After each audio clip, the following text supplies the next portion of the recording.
Well, hello and happy Thursday afternoon if you are in North America or most places in Europe. Happy Friday morning if you are with my guest today down under.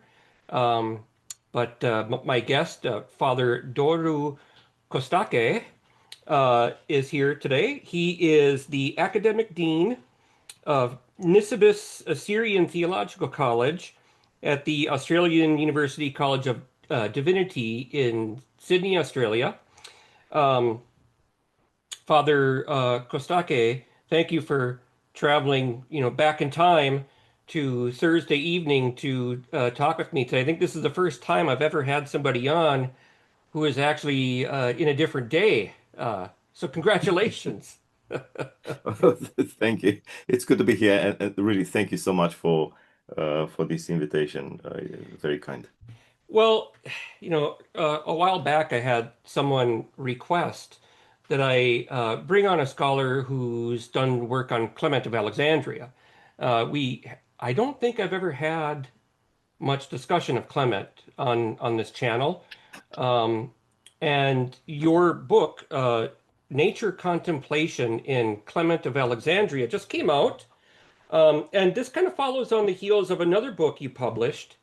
There you are. I don't actually have the physical copy on me, but I do have the PDF through the library. It should be rectified. Yes. Uh, so now that book comes right on the heels of another book you published just a couple of years ago, Humankind and the Cosmos. If I have the Ah, title yeah. right, Early Christian Representations. All right, there you have it. Fantastic. So this is gonna be a great introduction, not just to Clement, specifically, but more generally speaking, I think to this the interplay of early Christianity and Hellenistic philosophy and paideia, because we're gonna talk a lot about physics, which is kind of the subject of nature contemplation. Um, can you first talk a little bit, since we haven't had anybody to talk about Clement here on this show, who was Clement of Alexandria? Ah, wow, yeah. Uh, well, from my viewpoint, the best and brightest Christian intellectual of the second century. I know there are many contenders, or a few at least, Mhm. but from my viewpoint, Clement is really a spectacular phenomenon. I don't know, to an extent, unexpected, one of Mhm. those meteors, coming out of nowhere. NASA says nothing of them, and then post factum, you realize it was too big for us to chew. Yeah. Anyway, yeah. So we don't know much about his early life. The usual narrative um, goes along the lines of, well, he was too well educated uh, to have been able to grow up or to be reared elsewhere but Athens. So that's the traditional description of Mm, his mm, birthplace, Athens, which was, of course, the best place for education at that time in the second century. We assume that he was born about the middle of the second century. But we don't know anything about his upbringing, his childhood. We only see the outcomes of a great education. So he mm, must have gone through all the stages of the curriculum at the time, the paideia system you mentioned, mhm, which means he was born to a very well-off family who could mhm, afford keeping him in school. But like others before and after him, what's interesting is that Clement started a pilgrimage, if you like, a philosophical pilgrimage, like Justin Martyr, just, I don't know, a generation or so before his time, uh, seeking wisdom. mhm, And like Justin, went from place to place, and eventually he encountered this amazing character. Again, another enigmatic figure of early Christianity, mhm, Pantanus. Pantanus was a Greek mhm, from Sicily, it seems, because Clement mentions him as a Sicilian bee. Why a bee? It's Mhm. because the bees collect nectar from pollen from various flowers, taking whatever is useful in order to make up whatever we consume from the supermarket. But in this case, Panthenus was actually an eclectic philosopher. No wonder that Mhm. Clement himself, upon meeting this fascinating character, uh, on the one hand, embraced the idea of an eclectic philosophy. In other words, applying some kind of critical filter to whatever system, so much so that uh, like Panthenus, he was, let's say, largely Platonist, but also embraced Stoic ideas, Aristotelian ideas, and so on and so forth. And perhaps we Mhm. can talk about this when we turn, to Clement a bit more for a more in-depth discussion. Mhm. And also, uh, from Panthenus, Clement developed a taste for Christianity or Christian philosophy. So he converted under the guidance of this Christian philosopher, Panthenus. He settled in Alexandria, where apparently he found Panthenus. Panthenus at the time, like Justin Martin in Rome, had a private school of philosophy. This is how they earn their living, Yep. teaching Yep. philosophy. It wasn't just Christian philosophers who would do this, the Mhm.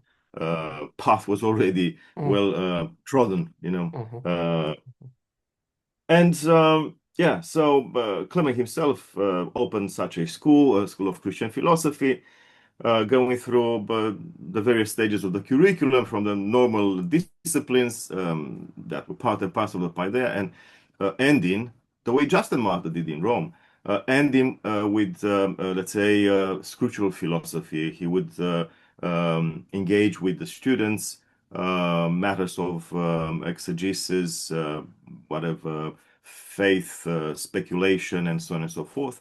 A pattern that was soon enough followed by his one-time disciple, Origen of Alexandria.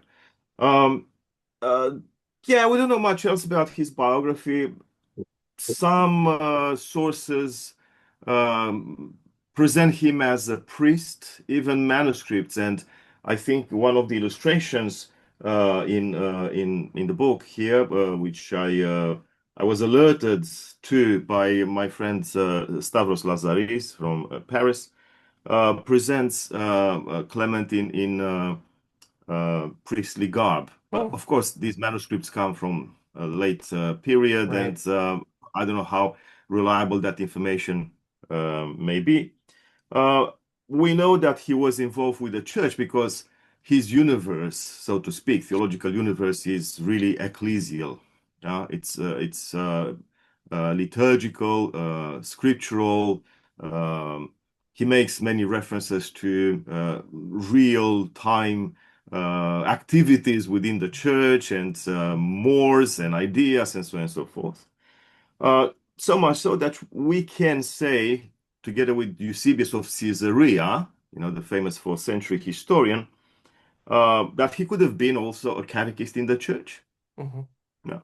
So we don't know Mhm. anything for certain, but there are some hints, some pointers that he may have been employed in some kind of church ministry.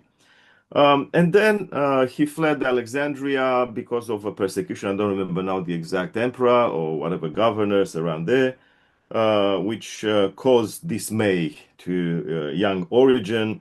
And Origen apparently, from that point on, cut all ties with his one-time teacher, whom he considered a coward.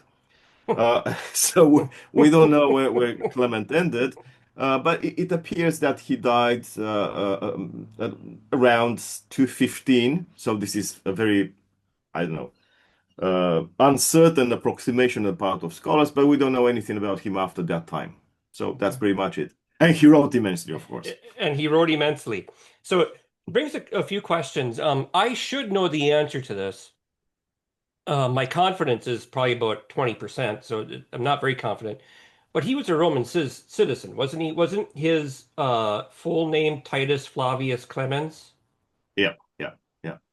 So that's So pretty much the name of a Roman citizen. Yeah. yeah, yeah. So he's got the tria nomina, the three names, um, with Clemens being the cognomen, which is kind of the name he was known by. What? So yeah, he must have been raised in a pretty affluent environment and had the kind of family background that would have given him this really top of the line, education growing up. Um, and then, of course, this whole issue of his teaching activities in Alexandria opens up that can of worms of this Alexandrian catechetical school. I don't. What are your thoughts about that? Do you take Eusebius's account of this institution as a reliable account, or do you see some problems in how he presents it? That's a big question. Yeah, no, no, not at all. I think this, well, Eusebius's stance on this one is very much like Irenaeus's approach to the genealogy of heresies, connecting Mm, all the dots and all that. So hmm it's very mythological, so to speak, mm, meant to give, I don't know, Christians a sense of, I don't know, making sense of some developments within their own tradition. But no, I personally don't buy this idea, and I think mm, there's a big confusion between the catechetical school and these private schools of Christian philosophy that mm, flourished mm, in the let's say well early late antiquity mhm, across the Roman world. Um, I don't see any need for us to connect the school of Pantanus, for example, with the school of Clement.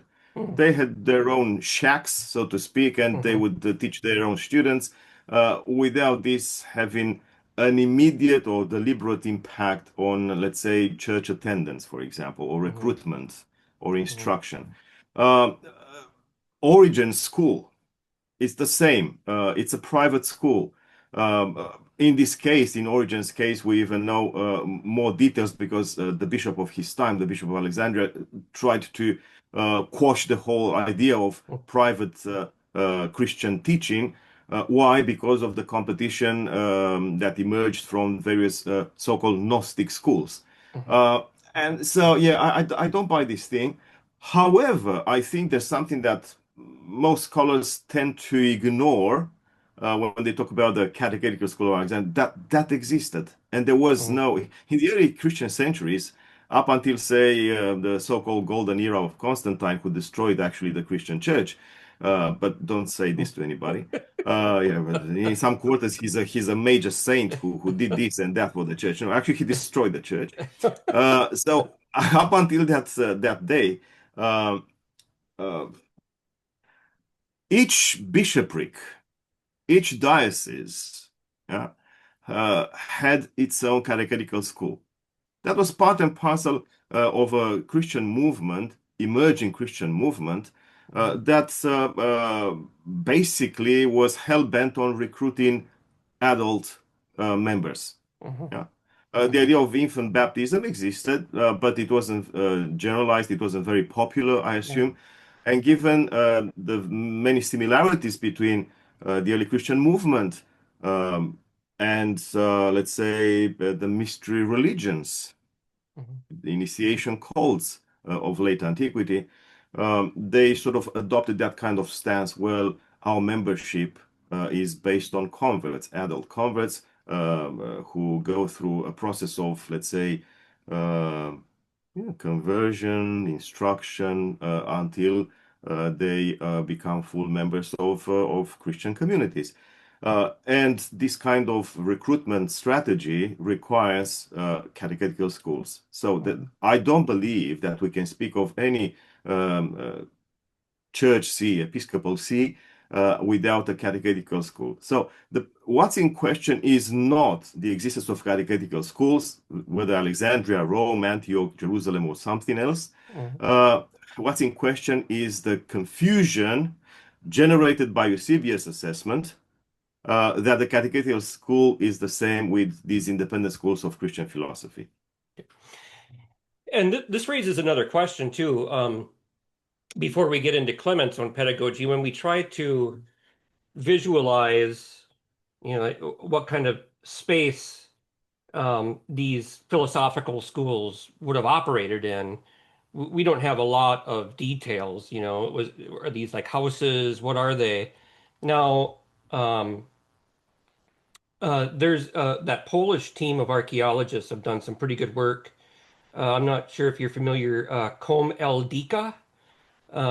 Some Polish archaeologists have uh, done some excavations on this rather large facility, with hallways. It's got a courtyard, gymnasium, and then it's got these little lecture halls that have a little door, and people walk down a couple of steps, and then there's seating around a podium. So there's a podium kind of in the middle, and then there's seating with like three, 4 rows high of seating.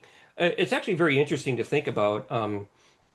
If we try to picture what Clement's school might have looked like from a material perspective, Mm. thinking about that kind of space. I don't know. It's very interesting, but I do tend to agree that um, the catechetical school is something different from this philosophical school or academy that Clement was leading.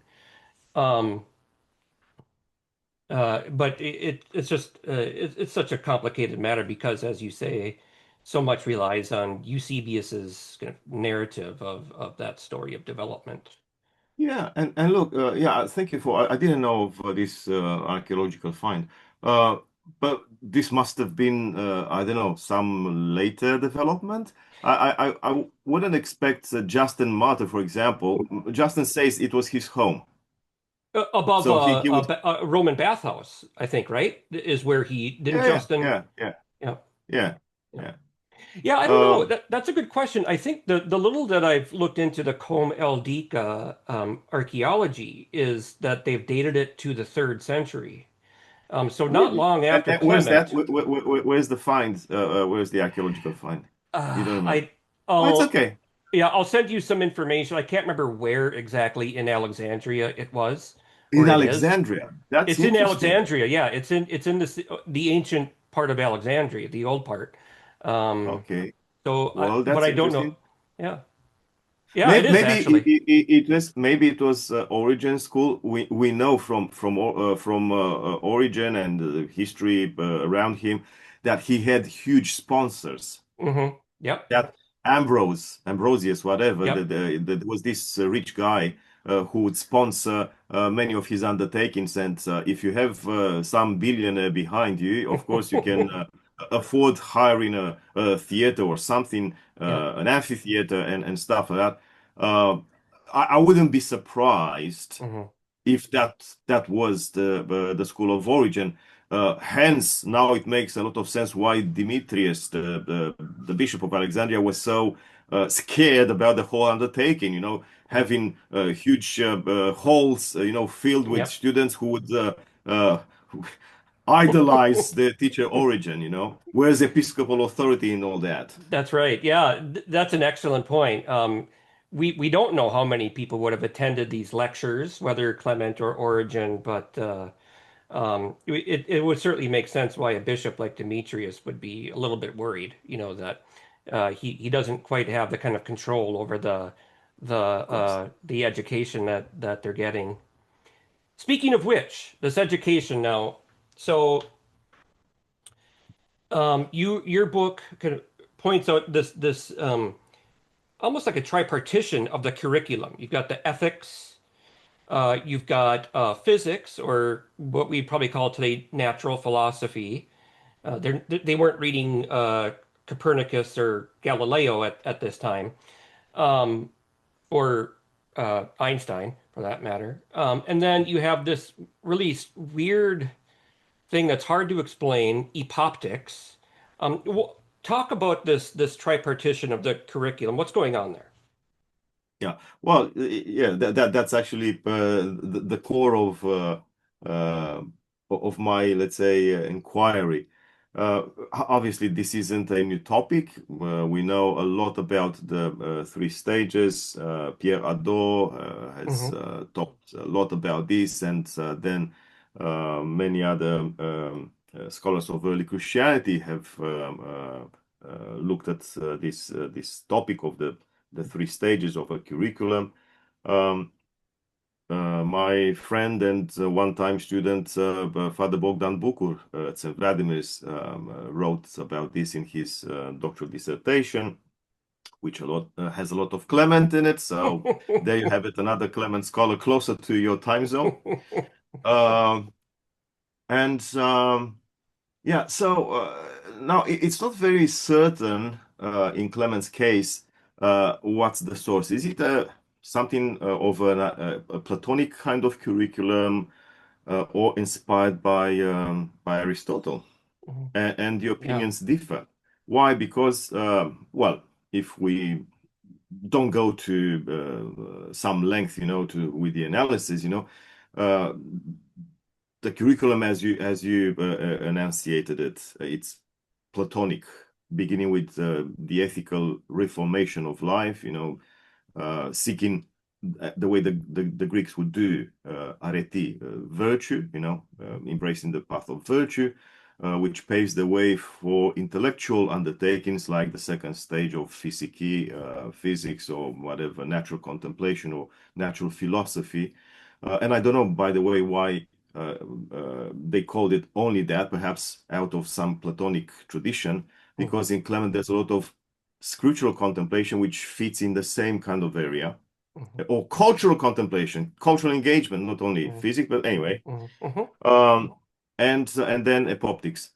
In the Aristotelian system, apparently, it all begins with physics, let's say with intellectual formation, and then a mature person that went through schooling can think of changing life, embracing a Mhm. lifestyle that leads to, let's say, the ethical philosophy or some kind of existential transformation uh, to then lead to more, let's say, intellectually open, sophisticated, noetic, as Mhm. they call it, undertakings, the third stage.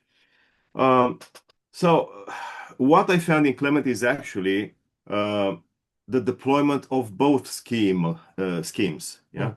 Uh, Sometimes depending on the exegetical context, because many times it happens in exegetical context. Sometimes he begins in the Platonic sense with ethics, physics, optics. Other times in the Aristotelian kind of range of physics, ethics, optics.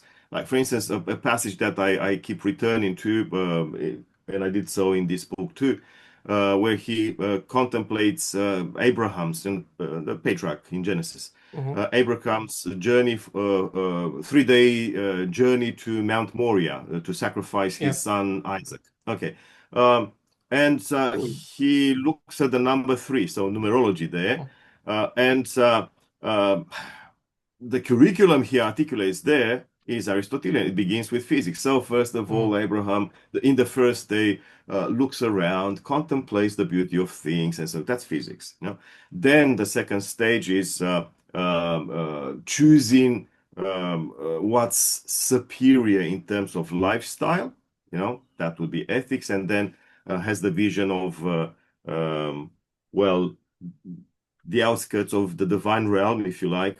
He actually refers to Plato's world of forms, pure Yeah. forms, and which realm, he says, is also covered by Aristotle's metaphysics. Mhm. Uh, Okay, so I think that the first two stages, regardless of which comes first, which one second, is pretty straightforward. Um, we have this ethical reformation, which I believe makes a lot of sense in a Christian sense because it all begins with putting behind the old self, becoming the new self, and he has a Pauline kind of approach to this matter. He talks a lot about transformation of how one thinks, how one lives, and so on and so forth, values to cultivate, and that. There's a lot of Stoic terminology in the mix, Mhm. Mhm. yeah. Yep. Yep. Um, but he also has this idea of sudden changes of direction I made a lot of fuss about um a verb he uses now. The verb escapes me.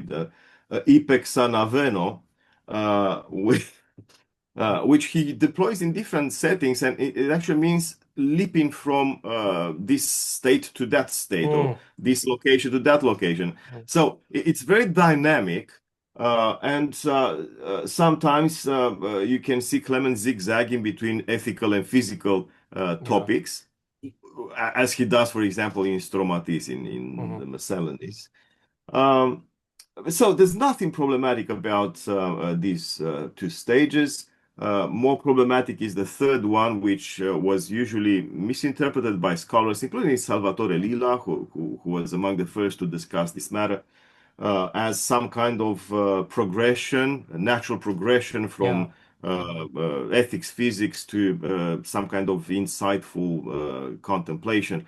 But what I found is that every time Clement gets to addressing this third stage of the curriculum, um, he actually has in mind a different kind of experience. We would call those today extrasensory perceptions. Mm, It's actually the province of the saints, and mm, education is no longer required at that stage. You can be educated or not.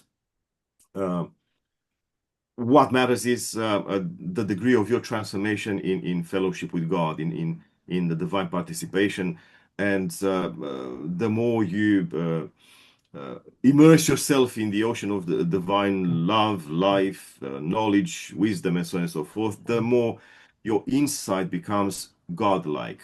mm, So much so that in his anthropology, and I discussed this earlier in the book, in his anthropology, Clement actually has another tripartite approach where human beings are of three kinds.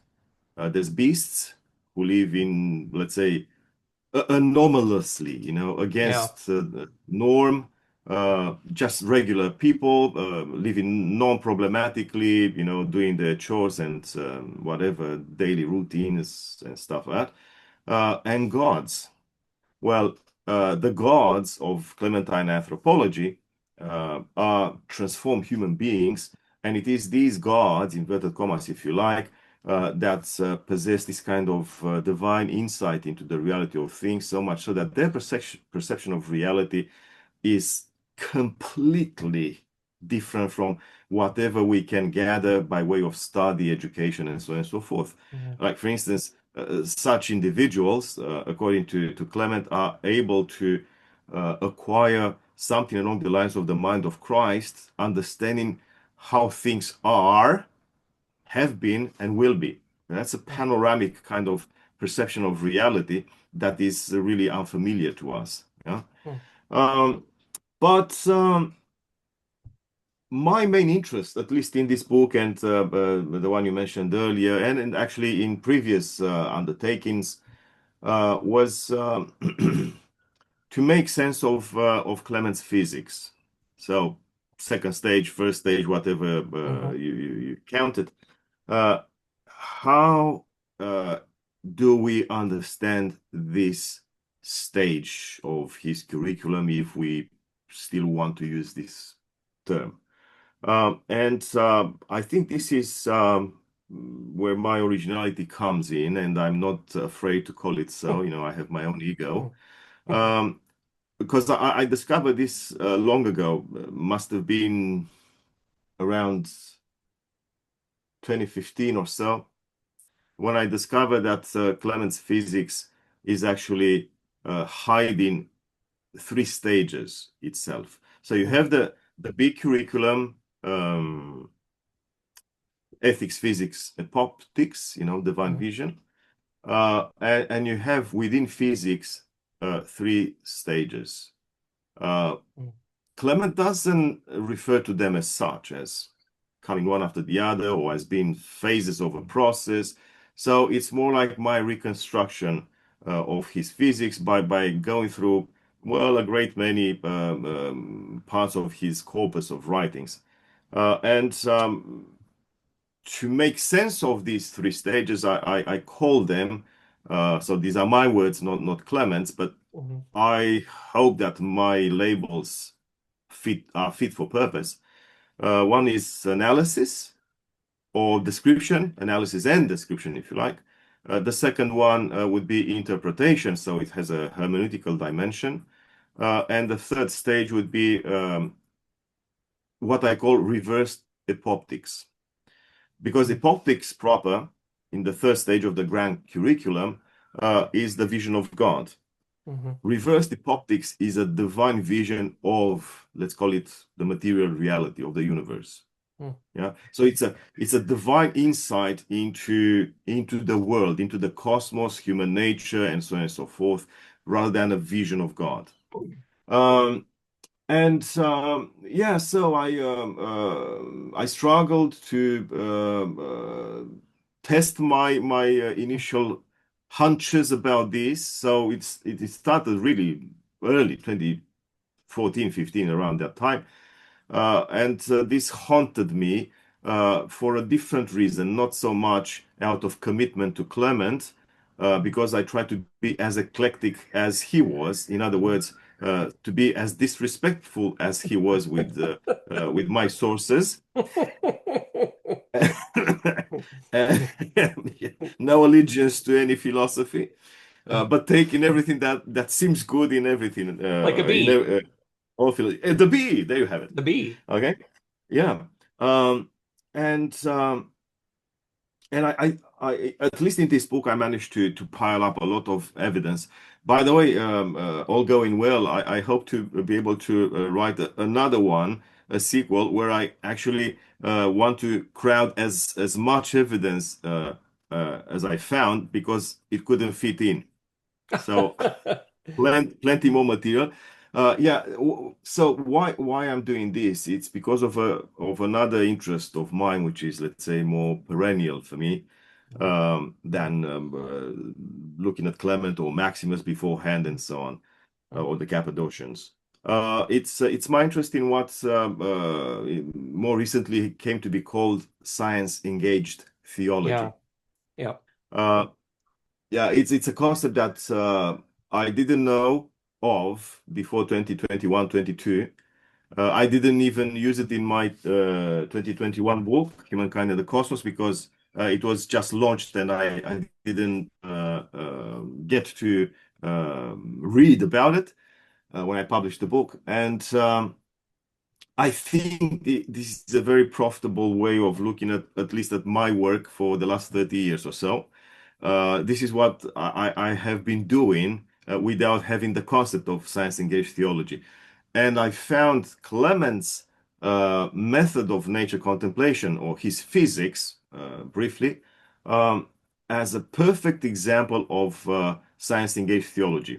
Now, the first stage of his physics, what I call analysis and description, actually draws on two sources.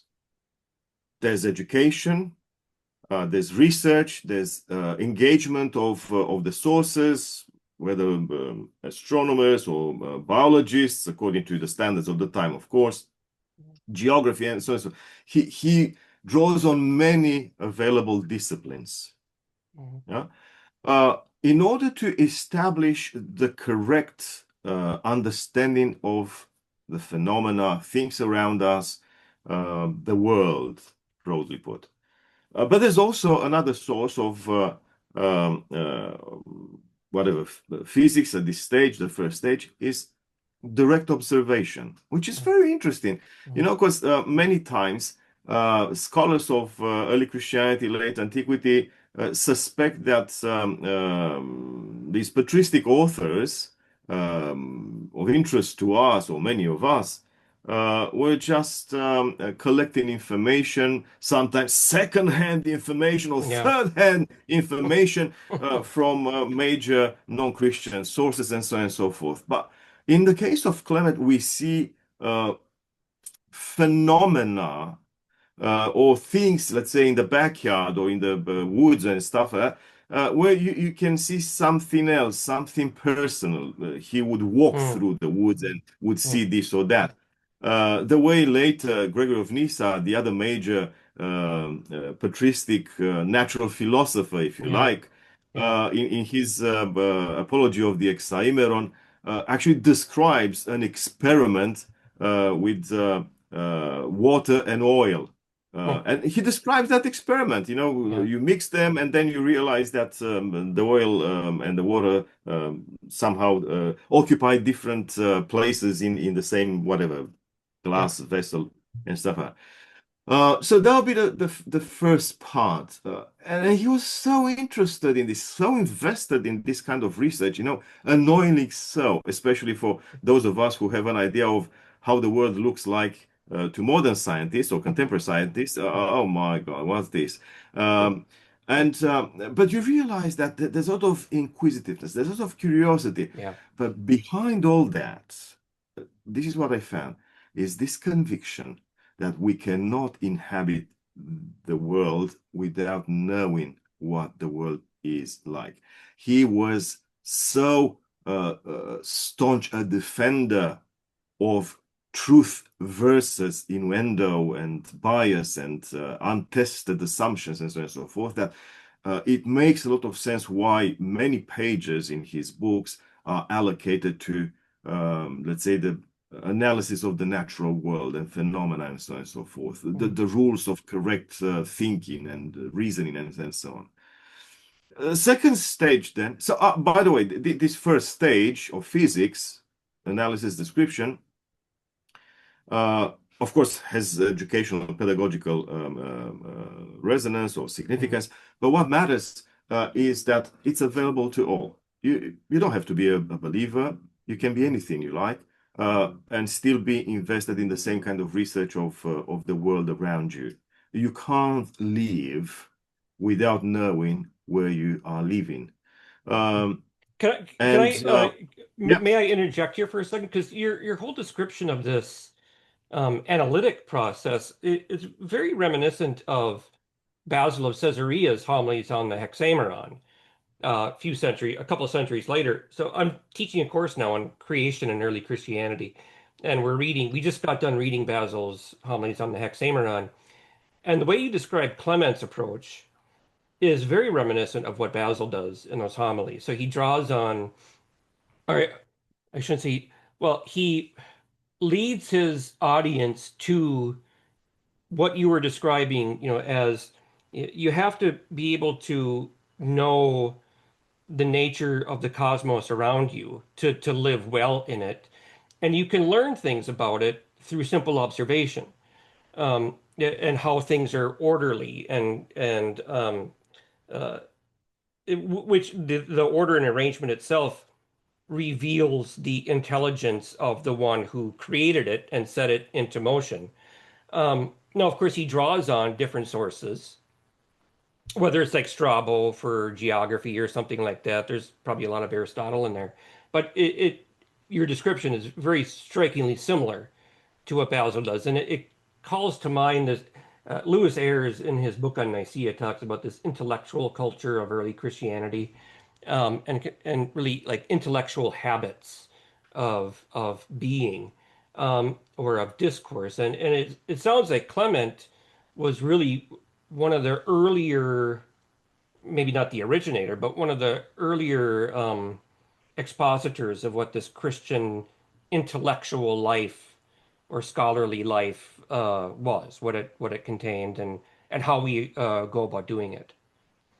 Mm. Uh, Yeah, that's a good comparison because, yeah, well, I see him as the originator mhm, or the original exponent of this, let's say, rigorously intellectual commitment of a Christian, of an educated Christian. mhm, So I'm not afraid to call him the trailblazer of the entire movement that led to Basil, Gregory of Nyssa, and many others.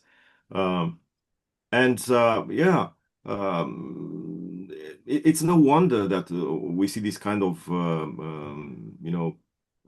rehashing of a method along those 2, 3 centuries or so, mhm, and um, they all emerged, out of the same paideia system. So they were very much indebted to the classical system of education.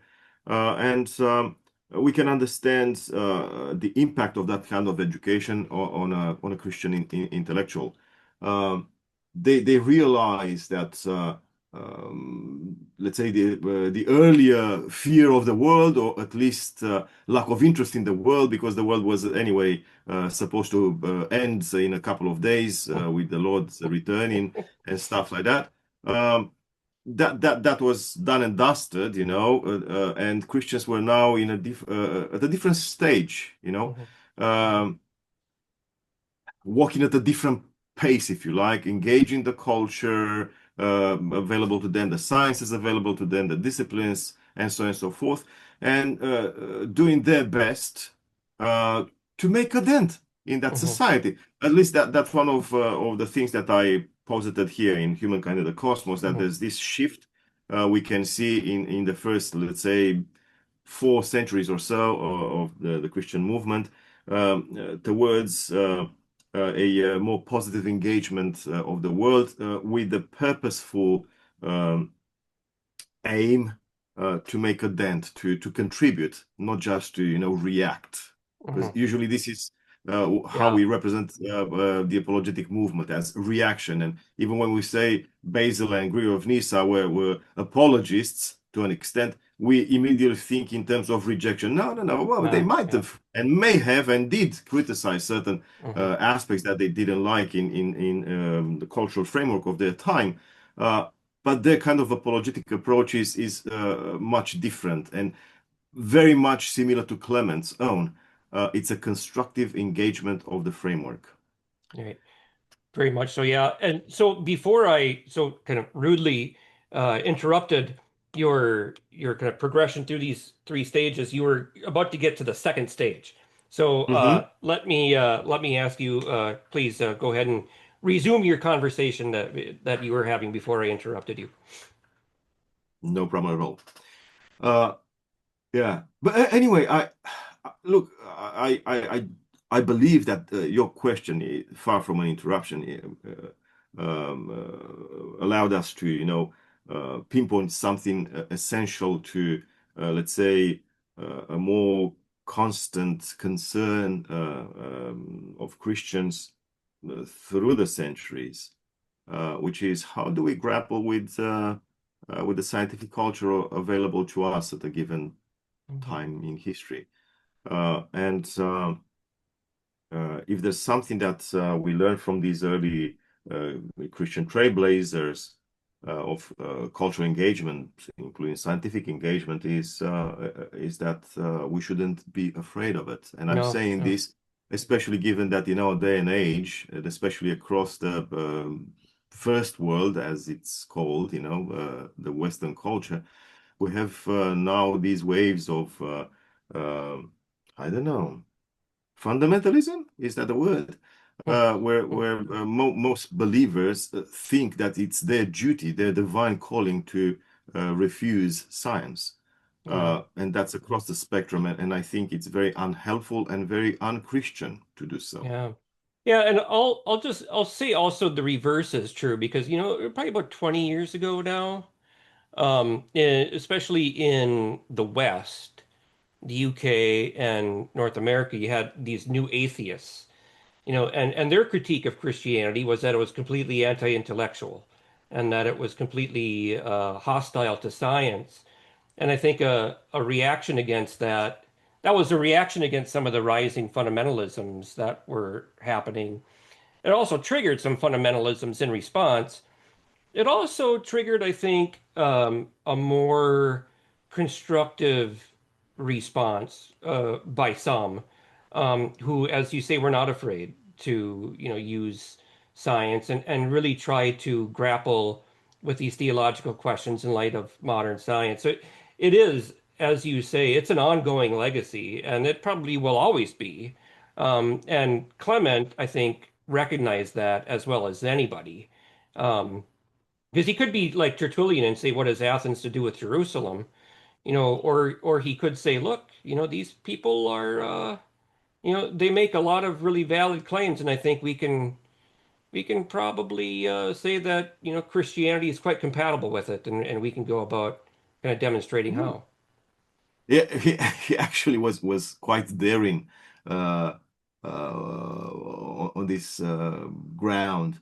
Uh, he acknowledged the validity of let's say rigorous intellectual inquiry, Hmm. including the philosophical quest, so much so that at some point in Stromatis he talked about more than two testaments, Hmm. uh, one of them being, let's call it the cultural testament by which the divine providence would lead, let's say, non-Jews towards Christ, um, through philosophy, through philosophical investigation, through Hmm. contemplation of nature, and so on and so forth. And yeah, I didn't find anything of that sort articulated by the early Christian authors, perhaps apart from Justin, but Justin doesn't linger there for too long, Right. where he says that the Logos, our Christ, is the teacher of all, and therefore whatever people in precedent cultures, traditions have looked for, searched for, was actually a kind of quest for Christ.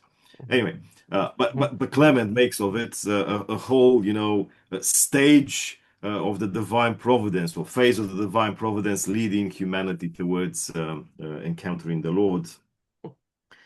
Okay, so the second stage um, is more restrictive. It's no longer a matter open for, let's say, inquiry, regardless of what your convictions are. Because I said the first stage, you can be a believer or not. And most natural philosophers of antiquity weren't Christians. Yeah, we know this. Hmm.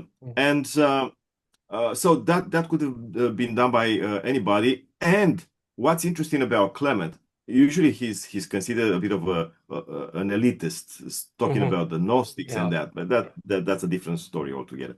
Hmm. Uh, but he compensated by having very democratic kind of approaches to various things. First of all, he believed that all this process was open to both men and women. He said it plainly. I have even found an article published a couple of years or so ago. I don't remember now the exact title or the author, but a lady, a scholar, exploring the women mentioned by Clement in his list of Gnostics. Gnostics as Right. in perfect Christians. Anyway, so that's one aspect. But the other aspect of democratic, say, stance in Clement is the idea of direct observation. Direct observation is usually done not by people living in cities like Athens. Yeah, you can look at artwork, you can look at architecture, and so on and so forth. But nature isn't quite your cup of tea. Uh, so, in order to be in touch with nature and observe directly phenomena, you have to be in the countryside. You have to be, I don't know, farmer or whatever. And And this opens, a very interesting avenue. Maybe the farmer won't be able to translate scientifically, rigorously, the observation, but the observation is still valid. yeah. That's interesting. Anyway, He's yeah, working with the farmer is working with kind of nature as it is, not yeah, nature yeah, as it's been constructed by people in urban areas. yeah, yeah, yeah. And then the second stage becomes a bit more restrictive. He says, well, the knowledge that we acquire in the first stage, now I'm paraphrasing, um, doesn't require interpretation. But then you want to share your findings with your friends, for example, your community, your students. Yeah. How do you do that? You do that in a way that is appropriate to your audience. Mhm. We know this. This is what happens when you write something, regardless of what it is. Is a personal letter or a book or whatever. You keep in mind your audience. And he says, well, there are many ways of interpreting that information. Uh, and he disagrees with the atheistic or agnostic interpretation of those findings. But he says, well, that's not my business. My business is to communicate that knowledge to my fellow believers. And so the second stage, as I said, is hermeneutical or interpretive, if you like. And he interprets that knowledge in ways that make that information available to his whatever co-religionists, making cultural references that make sense to them, usually scriptural or liturgical, um, or even contriving all sorts of pedagogical means of communicating that knowledge. For example, there's something that I loved when I found it, and I think I spent some time in the latest book on it. He said, well, we need to learn the Decalogue of the heavens and the Decalogue of the earth, the Ten Commandments of the heavens, and so that's a clear reference. It's a cultural reference to something that is known to, say, Jewish Christians or Christians more broadly. They know what the Ten Commandments are. And he says, well, I want you to take this seriously. I enjoin you on you to learn the Decalogue of the heavens, which means he listed 10 elements or whatever phenomena that we need to know of as happening above us. And then the Decalogue of the earth, and he lists there, geography, again, rivers, phenomena, plants, animals, and so on and so forth. Uh, you know, it's funny, but it's a tremendous sign of these pedagogues, these teachers, Christian teachers' interest in nature and in making his fellow believers aware of the fact that they cannot ignore this world. It's never a matter of don't look up. No, look up, look everywhere, actually. But do so in ways that make sense to you. So now comes the interpretative part, because like Philo of Alexandria before him, Philo would draw his tropes from his experience with synagogal chant congregations in Alexandria, like a century before Clement. Clement does the same um, in terms of the Christian churches he was familiar with, and he refers to the harmony of the congregation, the music of the assembly, how they sing together, and so on and so forth. And many of his, let's say, rehashed or reinterpreted scientific informations he wants to communicate appear in the form of musical tropes. Even if the gospel is the new song of the eternal harmony. Why? It's because it's the same teacher who founded the universe, the Logos, who's now incarnate and spells out the same kind of foundational song of the universe in the form of the gospel. So it's unbelievable how he communicates a sense of the harmony of the cosmos, of the natural phenomena, and so on and so forth, as permeated by divine wisdom and power and activity, in ways that make sense to his fellow believers. Granted, this is no longer science. This is no longer description, the description of the universe. It's an interpretation for believers of an otherwise rigorous view of reality. And then the third stage is the most restrictive of all. I repeat, it's not a matter of being educated there or uneducated. Definitely, you should have done something in terms of acquiring virtue and changing your life when it comes to the third stage. I repeat, that's the province of the saints, the gods of Clement's own discourse, or the holy Gnostics, who, in the proximity of God and God's wisdom and light and so on and so forth, develop ways of looking at reality that are completely unfamiliar to the rest of us. So from this viewpoint, talking about 3 stages of a curriculum is a bit deceiving. I assume that Clement may have given us the impression of a progression because he may have walked that path as a Christian intellectual. Yeah. And as I tried to say at some point, drawing on several contemporary scholars who have a very positive view of Clement as a person. I said he may have gotten there to the point of epoptics or reverse epoptics. And so he knows what to say about that aspect of, let's say, insight or nature contemplation. Um, and in a way, this curriculum, as I sort of reconstructed it, looks like autobiographical Mhm. in terms of Clement's Yeah. writing. Um, but he says that in reality, the Holy Gnostics don't have to go through schooling, for example, or education. They can be uneducated. And his favorite examples are the apostles, for example. Mhm. You know, the apostles had that kind of insight because they received uh, light from the source of light, the source of all existence, Christ, the Logos incarnate. And that's the clearest example that everyone can become a holy Gnostic as long as the people involved work hard on themselves to open their lives to God. Mhm. So this is the most enigmatic part of Clement's physics, and I'm very much interested in exploring this. I hope personally at some point, uh, Mhm.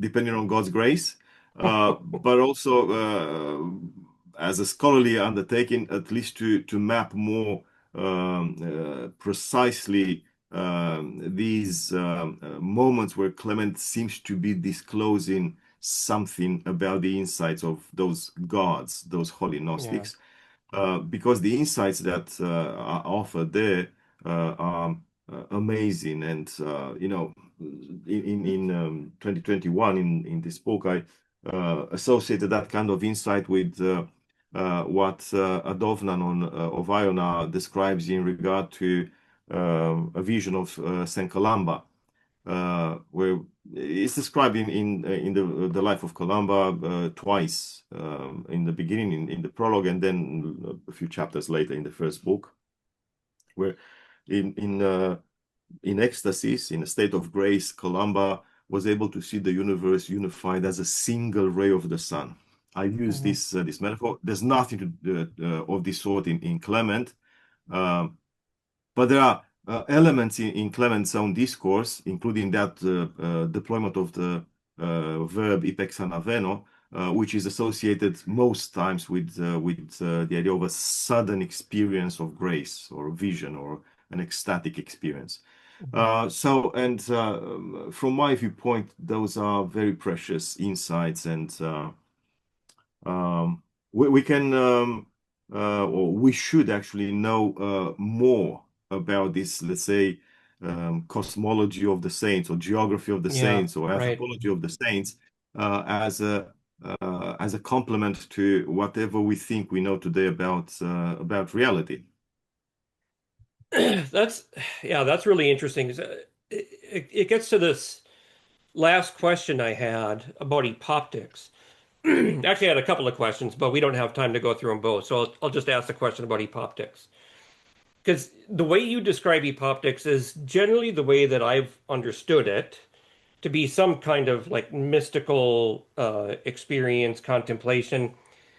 More recently, just a couple of months ago, I was talking to a friend of mine, uh, and Pui Him Ip, who's out at Cambridge University. I don't know if you know who Pui is, if you've met him before. We Um, never met before, but we are in touch quite often. yeah, so he's interested in these questions of science informed theology. But he said something to me that was interesting, and I hadn't thought of before. I can't quote him because it was a while ago, but he said that epoptics, uh, particularly with someone like Iamblichus, who was a few centuries later, the Neoplatonist philosopher, epoptics was about implicit in epoptics was like religious ritual. Um, And I thought, well, that's very interesting because when we get into like the mysteries, the the sacramental element of the church. I wonder if that had something to do with epoptics. Does Clement talk at all about sacramentality or the sacraments? And I don't know. Yeah, yeah. I was looking at the bibliography of this one because I quoted quite often, actually, a book, but I don't remember. I think the name of the author, a lady Nightingale or something like that, and it's double name, but I don't remember now. It escapes me. And she says there, it's a book about especially Platonism and visions and stuff. Um, as in contemplation of nature, higher realms, and so on. Ah, I have a lapsus. Anyway, and she says, yeah, I don't remember her name, and she says that many of these experiences, even in the time of Plato, were considered to be possible while in the temple. Mm, mm, Yeah, so what Puy says sounds very Platonic, and it's mhm, part and parcel of a venerable Platonic tradition that goes back to at least Plato himself. mhm, Um, mhm. why not Socrates? I don't know, or Pythagoras maybe, Yeah, um, right. where this kind of insight is possible while in the temple.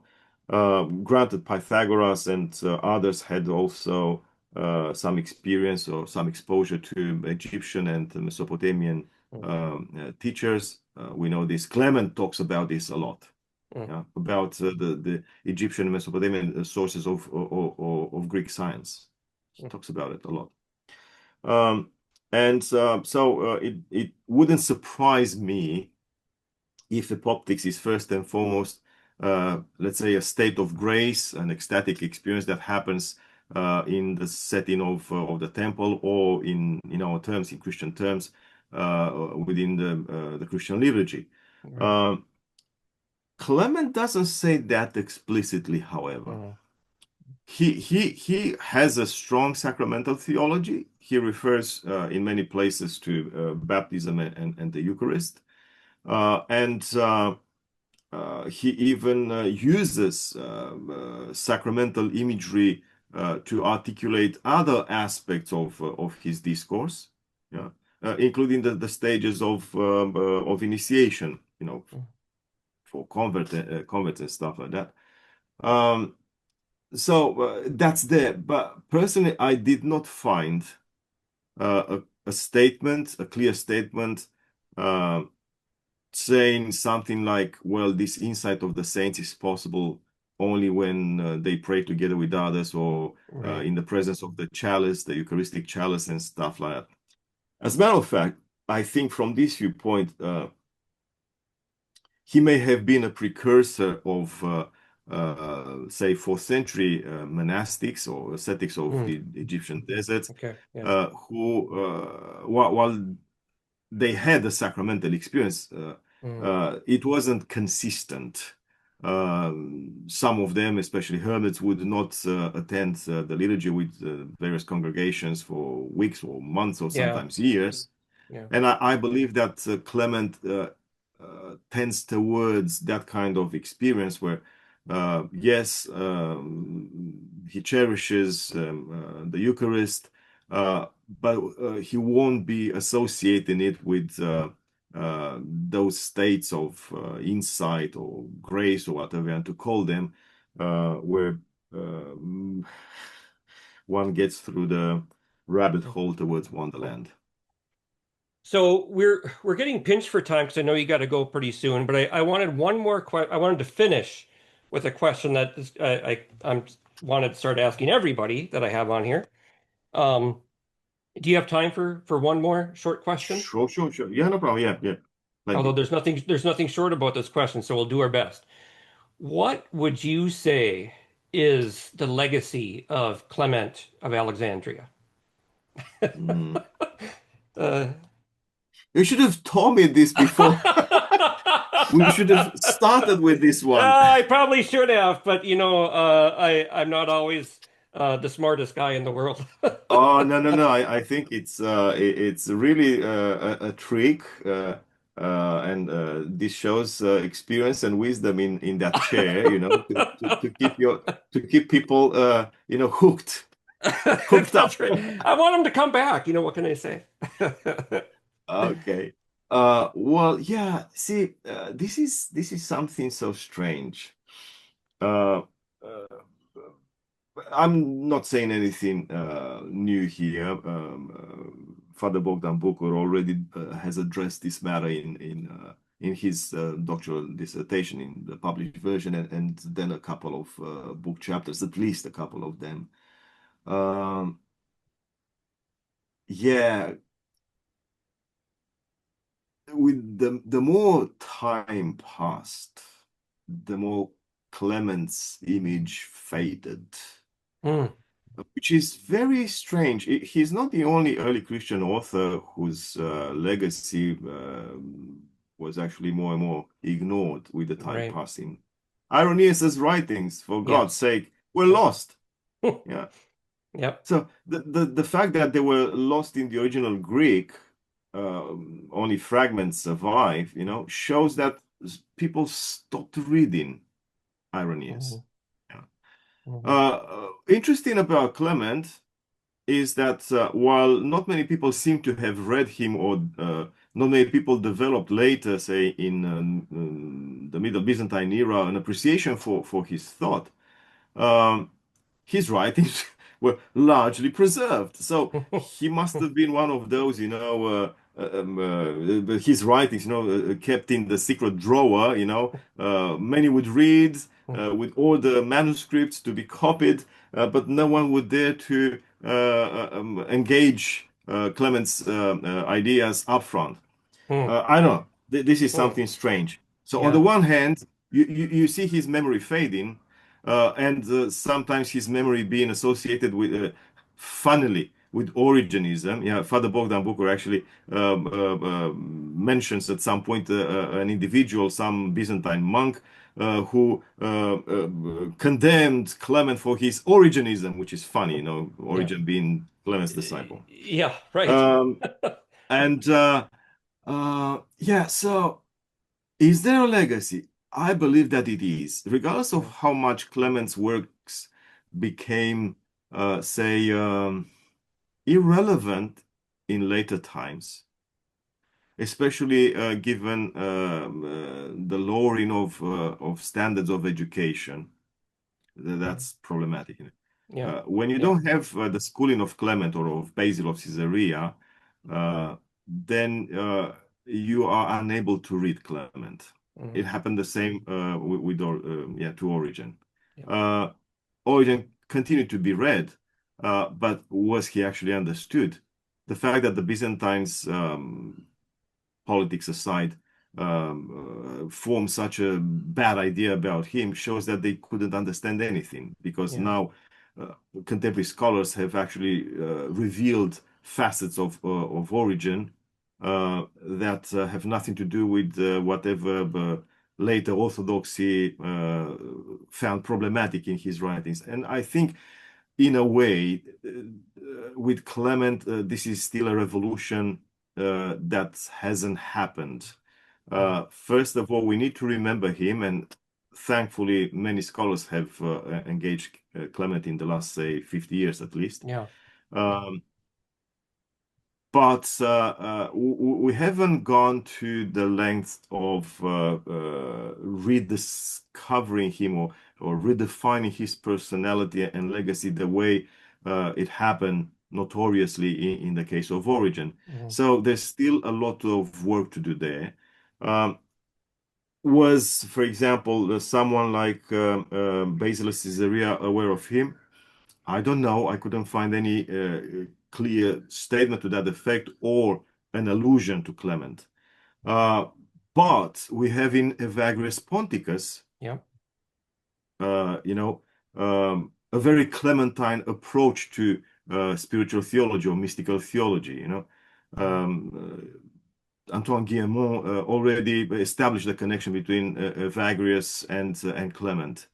Um, um, Maybe Clement is the guy mentioned by Maximus the Confessor. Hmm. Where is that? Is it in Ambiguum 7 or 10, one of them? But he mentions a Clement. Uh, I hope that that was Clement of Alexandria, not the first century Clement of Rome. Not Clement of Uh, Rome, yeah. yeah, but traces of his works I'm not aware of. So I'm not Hmm. so um, savvy in terms of, let's say, Middle Byzantine and later Byzantine theology, but I don't think he was known to them, Hmm. which is once again a paradox because his writings were copied, hence they Yeah, weren't lost. yeah. Photius mentions him, he doesn't like Clement, uh, but still, this means that the works of Clement were copied. They Strange just weren't stuff. read. They just weren't studied. Yeah, Yeah, yeah, yeah. That is very strange. Well, that means there's work to be done. So definitely. we have stuff to do. And you have stuff to do today. So I'm going to let you get going to get to that. But Father Kostaki, thank you so much. Wonderful conversation on your new book. Go out and get a copy. Nature Contemplation in Clement of Alexandria. Elements of the method. Elements of the Method, the subtitle. Thank you very much. Elements of the Method. Father Yeah. Kostaki, So thank you. Thank you so much. thank you so much. An honor.